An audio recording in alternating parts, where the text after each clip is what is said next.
সরস্বতী পুজোর পরের দিন বর্ধমান বিশ্ববিদ্যালয়ের গোলাপবাগ ক্যাম্পাসে ছাত্রছাত্রীরা পালন করলেন বিশেষ এক প্রথা, তত্ত্ব আদান প্রদান। একে অপরের হস্টেলে গিয়ে উপহার, মিষ্টি, ফুল ও চকলেট দিয়ে সৌহার্দ্য বিনিময় করলেন তারা। ঢাকাস্বর ঘণ্টা তারে নাচতে নাচতে হাজির হন ছাত্রছাত্রীরা। পরনে রঙিন শাড়ি ও পাঞ্জাবি, যেন বসন্তেরই বার্তা বহন করছেন। 60-এর দশক থেকে চলে আসা এই রীতির সঠিক উৎস কেউ জানে না, তবে একে অনেকে মনের মানুষের কাছে যাওয়ার সুযোগ হিসেবেই দেখেন। প্রথা মেনে এই দিনে হস্টেলের ছাত্রীরা মিলে যান চিত্তরঞ্জন বিবেকানন্দ নেতাজি হোস্টেলে কোনো না কোনো পড়ুয়ার সঙ্গে। তৈরি হয় এক অন্যরকম ভালোবাসার গল্প।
লোগোটা সরা লোগো।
এখন আমরা অরবিন্দ হোস্টেলে ছিলাম, এবার আইনস্টাইন হোস্টেলে যাচ্ছি।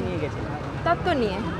কেন এই প্রথাটা কেন? এটা আমাদের ইউনিভার্সিটির একটা রীতি, এটা বহুদিন আগে থেকেই হয়ে আসছে হোস্টেলদের মধ্যে ভালো সম্পর্ক বজায় রাখার জন্য।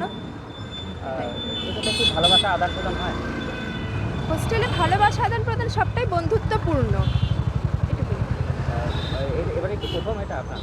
হ্যাঁ। কেমন লাগছে? ভালো লাগছে। কি নাম আপনার? পর্ণা হালদার। আজকে তত্ত্ব আদান প্রদান প্রথা কি বলবেন? এইটা আমাদের এখানে বহু বছর ধরে হয়ে আসছে।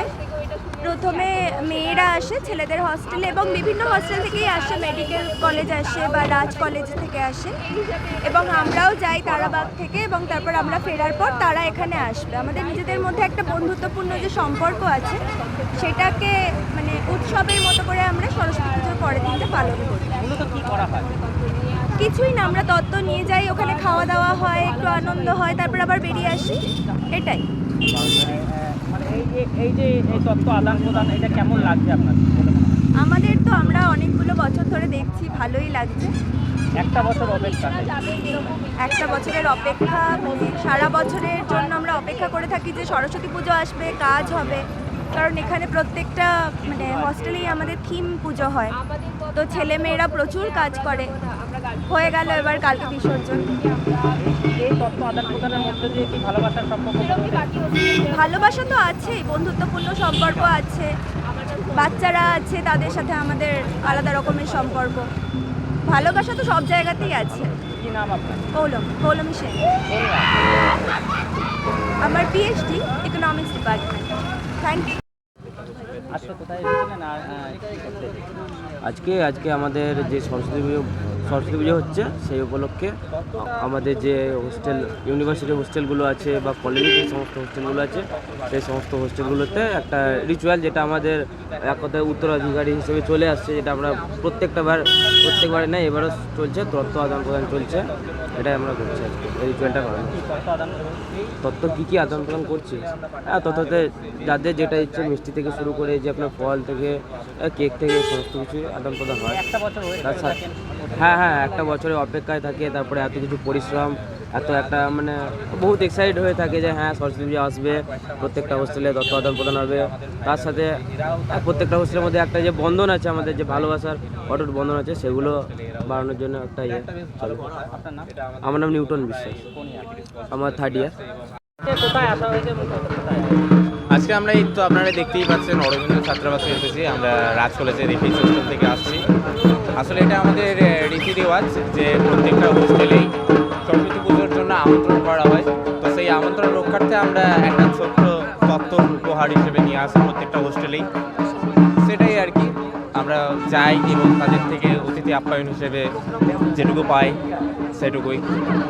ভালোবাসা আদান প্রদান হয়? হ্যাঁ, একদম এটা ভালোবাসার একটা বলতেই পারেন, একটা হোস্টেলের তরফ থেকে একটা বন্ডিং তৈরি হচ্ছে, নতুন বন্ডিং, এটুকুই। এবারে কি প্রথম?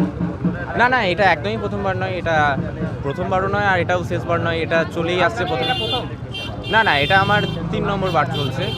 এরপর আমরা পাস আউট হয়ে যাব এবং এই যে আমাদের সেকেন্ড ইয়ারে ভাইয়েরা আছে, তারাই এর পরবর্তীকালে এরা সিনিয়র হয়ে এরাও আসবেন, সঙ্গে তাদের ভাইকেও নিয়ে আসবেন, এরকমভাবে চলছে। এই তথ্যটা আদান প্রদানটা কেন? এটা এক ধরনের ভালোবাসার, আপনি প্রথমে যেটা উল্লেখ করলেন সেটা হচ্ছে ভালোবাসার বন্ডিংটা তো বেশি হয়। প্রত্যেকটা হোস্টেলের দাদাদের সঙ্গে ভাইয়েদের সম্পর্কটা আরও গভীরতা যাতে যায়, তাদের সঙ্গে আমরা ভালোভাবে চেনা পরিচয় করতে পারি, এটাই আর কি। আপনার নাম?